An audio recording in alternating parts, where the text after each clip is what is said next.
Sveiks, mans mīļais skatītāji! Rudens ir laiks, kad daba maina krāsas, bet cilvēks sajūtas. Arī šodien dzīvītē mēs spērsim soli tuvāk līdzsvaram un labsajūtai.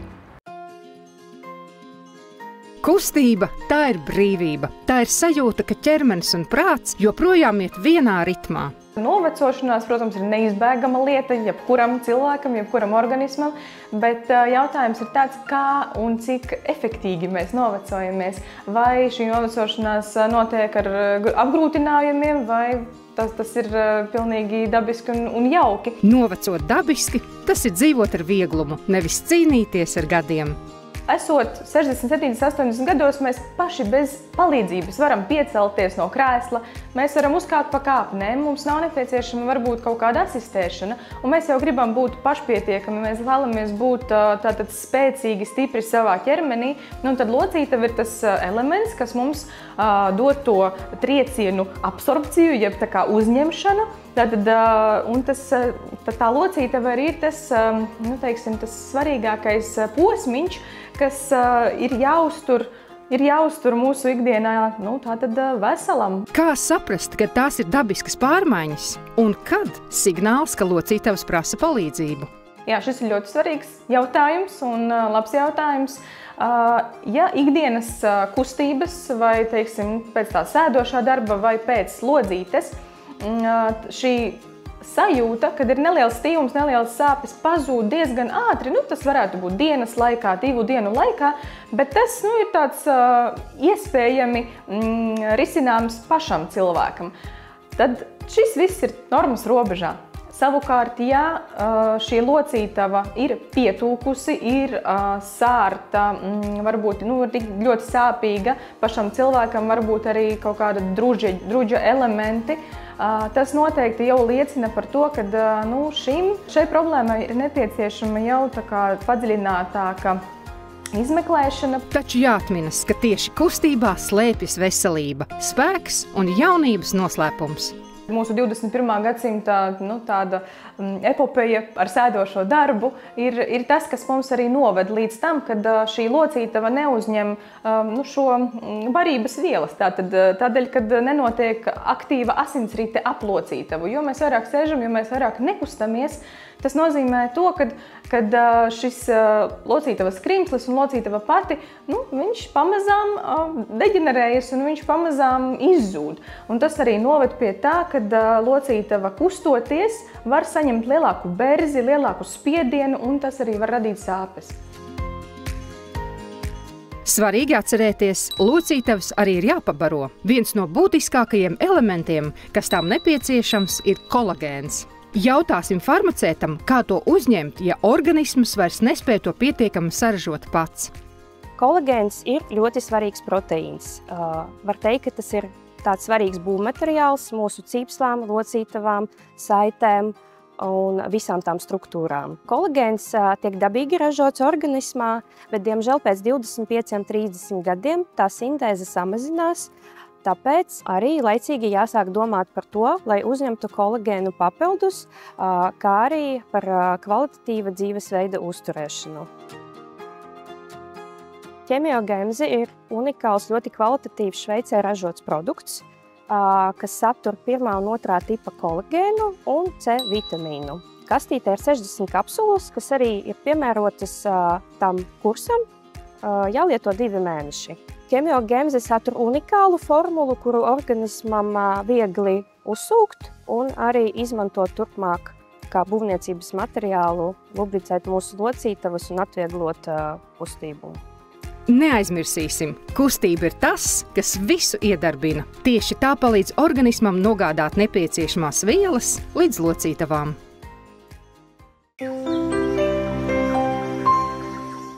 Mīļais skatītāji, aicinu tevi uz sarunu par sirds veselību, īpaši tos, kam mazliet pāri 50.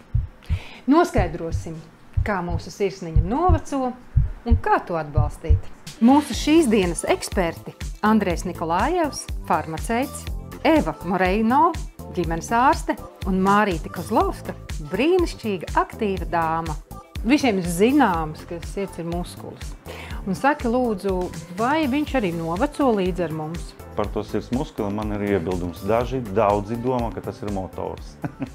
Bet, jā, pareizi, tas ir muskulis, jā, un kurš arī var tikt pārslogots, nogurdināties, jā, kuram nepatīk īpašas pārāk lielas fiziskas pārslodzes, teiksim, jā, kuram arī jādozē viss tā aktivitāte, sevišķi pēc 50 gadiem, teiksim, šai vecumā, jā. Nu, principā, novecot var jebkas mūsu organismā, noveco arī mūsu asinsvadi, noveco arī mūsu sirds muskulis, tas kļūst vājāks, mazāk elastīgs, nespēja vairs tik labi pumpēt asinis, kā mums nepieciešams, un to mēs varam arī izjust ar tādām sūdzībām kā elpas trūkums, mazāk veiktspēja, ātrāka nogurdināmība un tā tālāk. Daudzus jautājumus mēs nevaram dzirdēt, teiksim, mēs nevaram sajust, pieņemsim to pašu holesterīna skaitli, holesterīna līmeni, jā.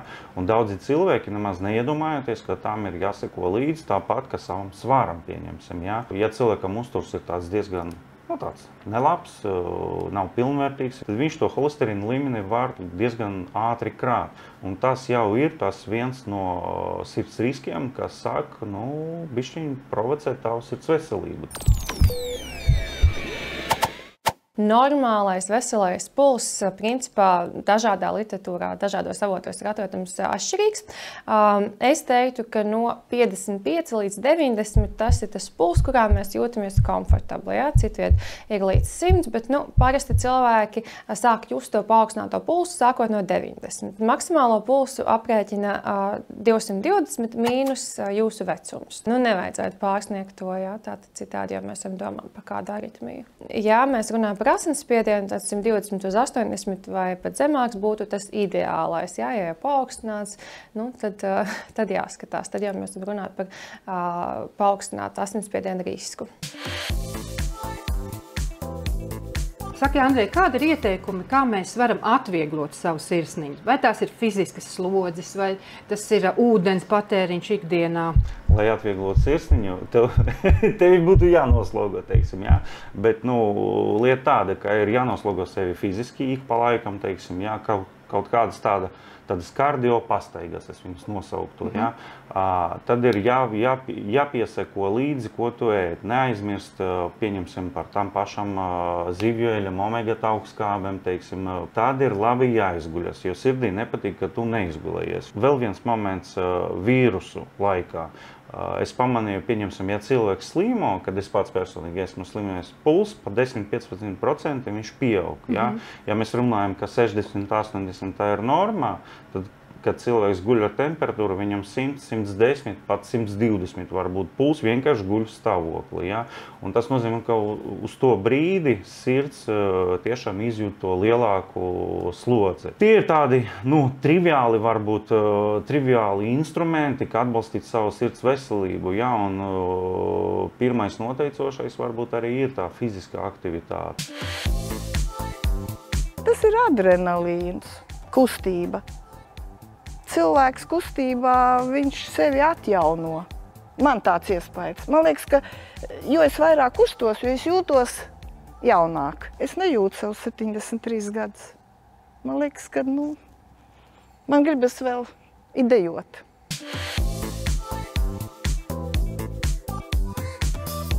Gan sirds veselībai, gan arī asinsvadu veselībai, lai mūsu sirds un asinsvadi tik ātri nenovecot, nezaudētu elastīgumu. Ir tātad nepieciešamas šīs fiziskās aktivitātes, kas būtu tieši kardiotreniņi. Tas ir tiešām viens no vislabākajiem veidiem, kā uzturēt sirds un asinsvadu veselību.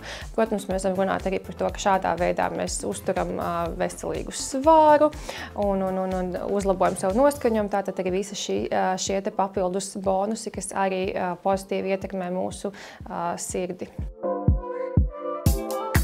Protams, sirds veselībai ir jāseko līdzi, un pirmais, ko mēs varam izdarīt, tas ir viens no fiziskā aktivitāte un sirds vitamīnu palīdzība, teiksim, jā. Tas ir tādas divas vienkāršas lietas, kas ir pieejams jebkuram cilvēkam, jā, un tas ir pirmais, ar ko ir jāsāk. Saki, lūdzu, ko tu kā farmaceits vari ieteikt profilaktiski lietot pat cik mēs jau ieminējāmies par to sirds pulsu un precīzu sirdsdarbību attiecīgi, ja, es ļoti labi atbalstu, man patīk preparāts Valerons. Valerons ir ļoti labs tāds, teiksim, vitamīnu kombinācija un, teiksim, citu bioloģisko aktīvu vielu kombinācija, kas atbalsta sirdi, sirdsdarbību un to precizitāti, ja, jo sirdi ir ļoti svarīgi darboties vienā ritmā, teiksim, ja.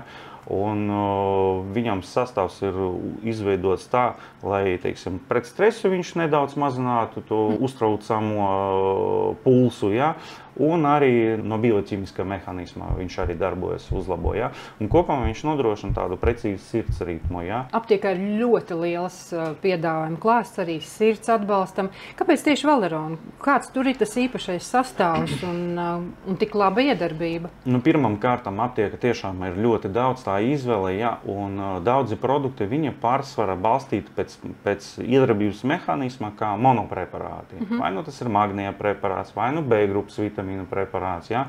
Vai nu vēl kaut kāds, teiksim, vai nu vienkārši vilkābeles ekstrakts, vai baldriāņi, ja? Bet, teiksim, kopsumā, teiksim, viss, kas, nu, teiksim, kas ir nepieciešams, pieņemsim, precīzai sirdsdarbība, ja? Neviena preparāta praktiski nav, ja? Un Valerona ir apkopots viss. Tur gan tiamīns, gan baldriāņa ekstrakts ar vilkābeles ekstraktu, ja? Gan arginīns, gan koenzīms Q10. Un tur daudzas, teiksim, tādas bioloģiski aktīvas vielas, kas nodrošina kopumā to precizitāti sirdsdarbībai. Kādi ir simptomi, kad mēs jūtam, ka sirsniņai jau ir kļuvis grūtāk? Nu, klasiskais ir tas, pieņemsim, ka aizdusa pie lielākas fiziskas slodzes, cilvēkam trūkst elpas, viņam sākas aizdusa, ja? Viņam reāli iekšā viņam pieaugs puls, ja? Un viņš daudz grūtāk jau sāk panest to otro stāvu, pieņemsim, uzkāpt uz otro stāvu, ja? Un tas nozīmē tas, pirmais droši var šeit pateikt, ka viņam noteikti trūks kaut kādu visādu vitamīnu, teiksim, vitamīnu organismā. Uz turien var attiecināt to pašu magniju. Magnija trūkums viņš ļoti labi iespaido sliktu muskuļu darbību, teiksim, ja? Magnija deficītu ir jālikvidē, respektīvi, ja? Tad ir B grupas vitamīni, kas ir svarīgi, ja? Tad pieņemsim, ko vēl var just cilvēks. Sirdsklauves, kaut kādas ekstra sistoles, pieņemsim, ja? Pārsitieni tā saucamie, ja? Tas arī norada uz to, ka sirdī kaut kas nepatīk iekšā, ja? Un ja tu to sajūti, tad, nu, teiksim tā, jāieklausās šajos simptomus un jāpaseko līdzi savam stāvoklim. Nu, droši vien arī visu laiku, visu cilvēku biedz stress ir tas, kas nomoka arī mūsu sirdi. Nu jā, īstenībā jā, par stresu es nemaz neko nepateicu, jā, bet stress ir tiešām viens no lieliem ienaidniekiem, jo caur stresu ienāk sirds asinsvadu sistēmā un bojā to veselību. Tur sliktais kortizols, tie visi stresa hormoni, tur kaut kādi adrenalīni, noradrenalīni, tāpēc mums sirds uzreiz pieaug tās puls, jā. Un tas ir tiešām stress ļoti kaitīgi iedarbojas uz sirds veselību. Sirdī nepatīk nervozēt. Un tagad laiks nelielai reklāmas pauzei. Tiekamies pēc mirklīša.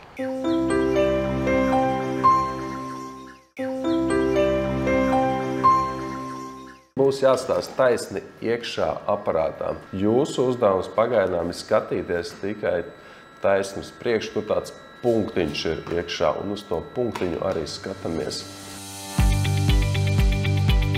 Glaukoma ir bieži sastopama acu slimība. Ja glaukoma netiek saulaicīgi diagnosticēta un ārstēta, tā var izraisīt aklumu. Šodien kopā uzzināsim, kā tiek veikta glaukomas diagnostika un ārstēšana Paula Stradiņa Kliniskās universitātes slimnīcas oftalmoloģijas nodaļā. Es uz sarunu esmu aicinājusi profesori Laganovsku. Labdien, profesori! Labdien! Sakiet, profesori, kāda ir situācija Latvijā? Cik cilvēki pagājušajā gadā, nu tā provizoriski, protams, ir zaudējuši redzi glaukomas dēļ? Nu, jāsaka tā, ka Latvijā situācija ir diezgan bēdīga, jo joprojām mums katru gadu apmēram 210 cilvēki iegūst invaliditāti. Tas ir vai nu pirmo grupu, kad pacienti ir pilnīgi akli, vai arī otro grupu, kad pacienti tā kā kaut ko drusku redz, bet tomēr viņu dzīves kvalitāte ir ļoti ierobežota. Man kādreiz bija ļoti laba redze. Pie ārstiem negriezos. Un tad, kad redze pasliktinājās, aizgāju uz filmu un optiku.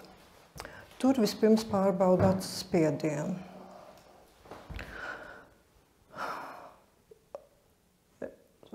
Un daktars teica tā: nemeklējiet brilles, jums spiediens ir pār pa 50, steidzami uz slimnīcu. Paldies viņam par tiem vārdiem. Mūsdienās diagnoze glaukoma, manā skatījumā, tas nav kaut kāds tā kā nāves spriedums vai kaut kāds liktenis, kas ir, teiksim, viss viņš ir klintī iecirs un tas viss mums redze pazudus. Tā gluži nav, jo mūsdienās ar šo diagnozi laicīgi viņu konstatējot, mēs varam sadzīvot un mēs varam ļoti labi šo glaukomu arī kontrolēt ar pilieniem, regulāri novērojoties un nepieciešamības gadījumā veicot arī glaukomas operācijas. Bet tā mēs arī sakam, ka pēc 40 gadu vecuma ikvienam vajadzētu tomēr mērīt šo acu spiedienu un ne tikai acu spiedienu, tad arī veikt tādu padziļinātu acu ārstu apskati, noteikti redzes lauku, pārbaudīt redzi, apskatīt pacientu spraugas lampā, tāpat tās arī veikt dažādus OCT izmeklējumus. Tagad mēs te liksim zodiņu, pierīti piespiedīsiet klāt un skatīsieties man iekšā aparātiņā, jau uz gaismiņu. Jāsaka tā, ka aptuveni 60% gadījumu pacientu, kuriem ir arī glaukoma, mēs varam diagnosticēt sausās acis sindromu. Un sausās acis sindroms, teiksim, tā ir principā viena no biežākajām tādām patoloģijām, kādēļ pacienti vispār vēršas pie acu ārsta.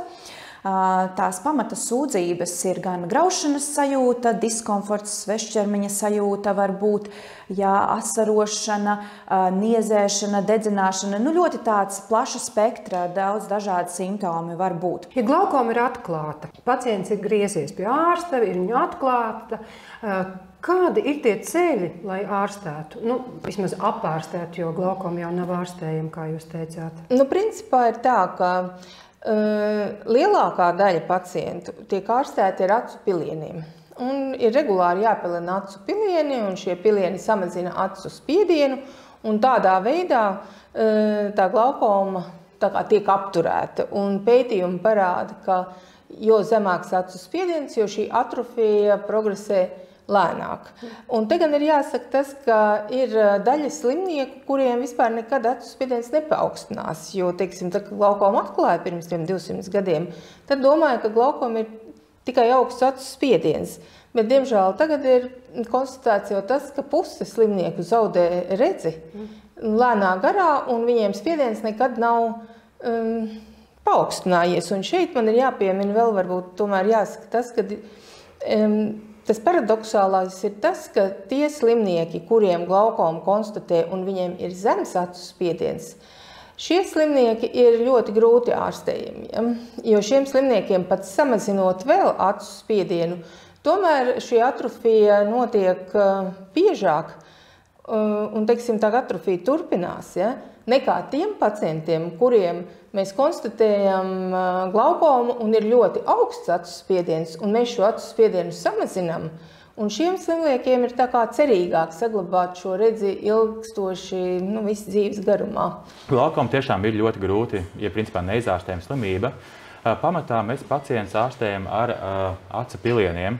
Tas ir pacienta acī visdraudzīgākais veids. Protams, pie ilgstošas lietošanas, pie liela piliena skaita, pacientiem zūd motivācija to darīt, vai aizmirstās, vai liekas, ka jebkur cita apstākļi traucē to izdarīt. Ja mēs runājam par glaukomas operācijām, tas ir labs veids, kā pacientiem, kam šī piliena terapija nav efektīva, vai pacienti, kas nespēja atcēties, vai kas fiziski nespēja šos pilienus sapilināt, tas ir veids, kā mēs varam mazināt acu iekšējo spiedienu, un līdz ar to cerībā, ka pacientam vairs nebūs šie pilieni jālieto, un viņš arī varēs tikt no viņiem vaļā, bet mēs būsim panākuši šo glaukomas ārstēšanas efektu. Medicīna visu laiku attīstās. Noteikti ir arī kādi jaunumi jūsu lauciņā.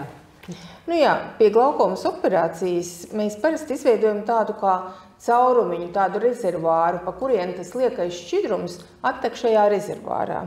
Un pirmkārt, pacientiem izveidojot šo rezervāru tiek izveidots diezgan liels grieziens, un no otras puses šis rezervārs mīl aizaugt.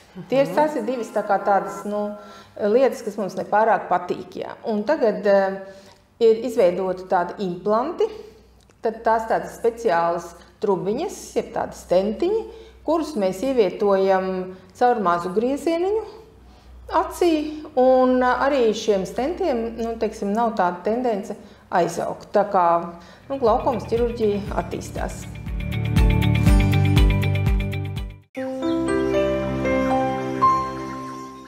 Rudens mums liek ieklausīties ne tikai vējos, bet arī savā sirdī. Un ja apkārt viss mainās, sirds vienmēr zinās pareizo virzību. Latviešu biedrības namā tika atklāta Jāņa Zepa mūža garumā tapušo dzējuļu izlase. 2 sējumos – esamības darbs un mēs. Vienas muskuļu šķiedras, savs dzīslojums vien, pamāla nogāzi augšu, 100 gadu ozoli lien, sasūcot māmuļas spēku, augstāk debesis paceļ, baltie mākoņu ceļi, pa kuriem saule attek, ieslīgst ozolus kavās, viņu varenās pēdās, jāiet pēdām tavām, miesā dek ozolam lodes, un vietā vēl šķembas vīt, tāpēc šis tērauda skatiens pār tevi, par mani slīd. Jāņa Zepa dzīves gājums ir bijis ļoti bagātīgs. Savulaik bijis bankas padomes priekšsēdētājs, vēlāk arī Rīgas video centra ģenerāldirektors un veiksmīgs uzņēmējs. Literārs zinātnieks Viktors Avotiņš, raksturojot Jāņa Zepa krājumu, uzsvērs autoru spēju jau 25 gadus dzīvojot ratiņkrēslā un ikdienā ciešot sāpes, ko remdē vien morfijs, pārvērst tās gaismā un radīt dzēju, kur valda patiesas cilvēkam veltītas jūtas. Dzēja viennozīmīgi mani palīdzējusi dzīves grūtākajos brīžos tos izturēt. Viennozīmīgi viņa bija man draugs, kas ir blakus. Dzēja, tas ir atspoguļas dzējnieka dzīvību. Kad mēs dzirdim šī vārdi, mēs redzam dzējnieka dvēseli.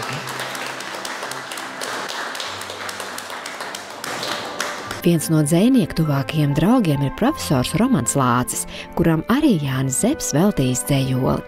Jānis Zepes ir izcilība. Leģenda Latvijā, kuru vārds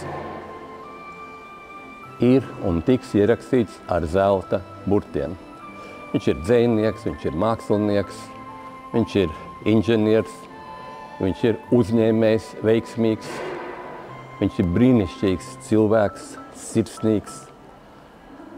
Savā laikā viņš ir visās nozarēs, plašā nozīmē, Olimpā uzkāpis viss augstākajās virsotnēs. Profesors uzsver, ka visprecīzāk pašu dzējnieku un viņa dzēju atklāja ievadvārdi krājuma sākumā. Ieved mani visās nelaimēs, tikai pa šo ceļu ejot, es varu pārveidot ļaunumu par labumu. Grāmatā, dzēju grāmatā ir ļoti dažādi aspekti par mīlestību, par medicīnu, par atsevišķām personām, bet būtība, man liekas, ir tieši tajos vārdos, kas ir šeit minēts sākumā.